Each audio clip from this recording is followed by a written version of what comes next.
ഞാൻ ചവറ് പോലെ $50 $100 വേണ്ടിയിട്ട് പിന്നെ ചെയ്തുകൊണ്ടിരുന്നു കഴിഞ്ഞാൽ ഗ്രാജുവലി ആൾക്കാരുടെ ക്യൂരിയോസിറ്റി നഷ്ടപ്പെടുകയും പിന്നെ എനിക്ക് തന്നെ ഇതൊന്നും ഭയങ്കര പാടല്ലേ നിങ്ങൾക്കറിയാലോ. രാവിലെ നമ്മൾ എഴുന്നേറ്റ് ആൾക്കാർ പറയുന്ന ഒരു പണിയില്ലാന്ന്, പക്ഷെ എന്താ പറഞ്ഞാലേ നമ്മൾ എഴുന്നേറ്റ് എവിടെ നിന്ന് എഫേർട്ട് എവിടെ തലേദിവസം തുടങ്ങുന്ന എഫേർട്ട്, തലേദിവസം നേരത്തെ ഉറങ്ങണം, അടിച്ച് ഓഫായി കഴിഞ്ഞാൽ പോയി. തലേന്ന് നേരത്തെ ഉറങ്ങണം, അവിടെ നിന്ന് ഉറങ്ങുന്ന എഫേർട്ട്. അപ്പൊ ഉറങ്ങുന്ന ഒരു എഫേർട്ട് ആണോ അവിടെ ചോദിക്കൂ.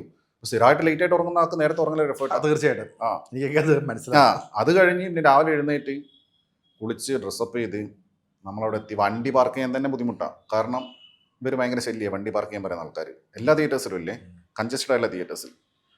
പിന്നെ അവിടെ പോയി ഇത് കണ്ടു തീർക്കണ്ടേ. ചില സിനിമകളൊന്നും കണ്ടു തീർക്കാനാവില്ല, ഇൻ്റർവെൽ ആകുമ്പോഴത്തേക്കിനെ ക്ഷീണിക്കും. പിന്നെ നമ്മൾ ഒരു കോഫിയെ കുടിച്ച് വീണ്ടും ഓണായി ഇരുന്ന് ഇത് കണ്ടു കഴിയുമ്പോഴത്തേക്കിന് എക്സോസ്റ്റഡ് ആയി പോകും. പിന്നെ ഇതിനെക്കുറിച്ച് പറയണ്ടേ, പിന്നെ എഡിറ്റ് ചെയ്ത് അത് അപ്പോഴത്തേക്ക് നമ്മുടെ ഒരു പകുതി ദിവസം കഴിഞ്ഞു. ഇനി 2 സിനിമ ഉള്ള ദിവസമാണെങ്കിൽ പിന്നെ ഇത് പറഞ്ഞ് ഇതിൻ്റെ മോഡ് ഓഫിൽ വേണം അടുത്ത സിനിമ കാണാൻ പോകും. അപ്പം നമ്മൾ വീണ്ടും ഒന്ന് റിഫ്രഷ് ചെയ്തിട്ട് വേണം പോകാൻ. അപ്പം ഒരു സിനിമ കാണുക ഭയങ്കര മെനക്കെട. ഏറ്റവും ഈസി എന്താ അറിയോ, സിനിമ കാണാതെ ചെയ്യുന്ന കോണ്ടന്റാണ്. ഇപ്പം എനിക്കറിയാവുന്ന പല ആൾക്കാർ സിനിമ കാണുന്നത് കുറച്ചിട്ട് ഇപ്പം സിനിമേതര കോണ്ടന്റ്സ് അല്ലെങ്കിൽ സിനിമ റിലേറ്റഡ്, അതാകുമ്പോൾ നമുക്ക് ഈ ഒരു ലോങ് പ്രോസസ് ഇല്ല. നമുക്ക് ഇരുന്നൊരു വിഷയം പഠിച്ച് പ്രസന്റ് ചെയ്യണം. പക്ഷെ എല്ലാത്തിനും റിസ്ക് ഉണ്ടേ, എല്ലാത്തിനും എൻ്റെ റിസ്ക്കും എഫേർട്സും ഉണ്ട്.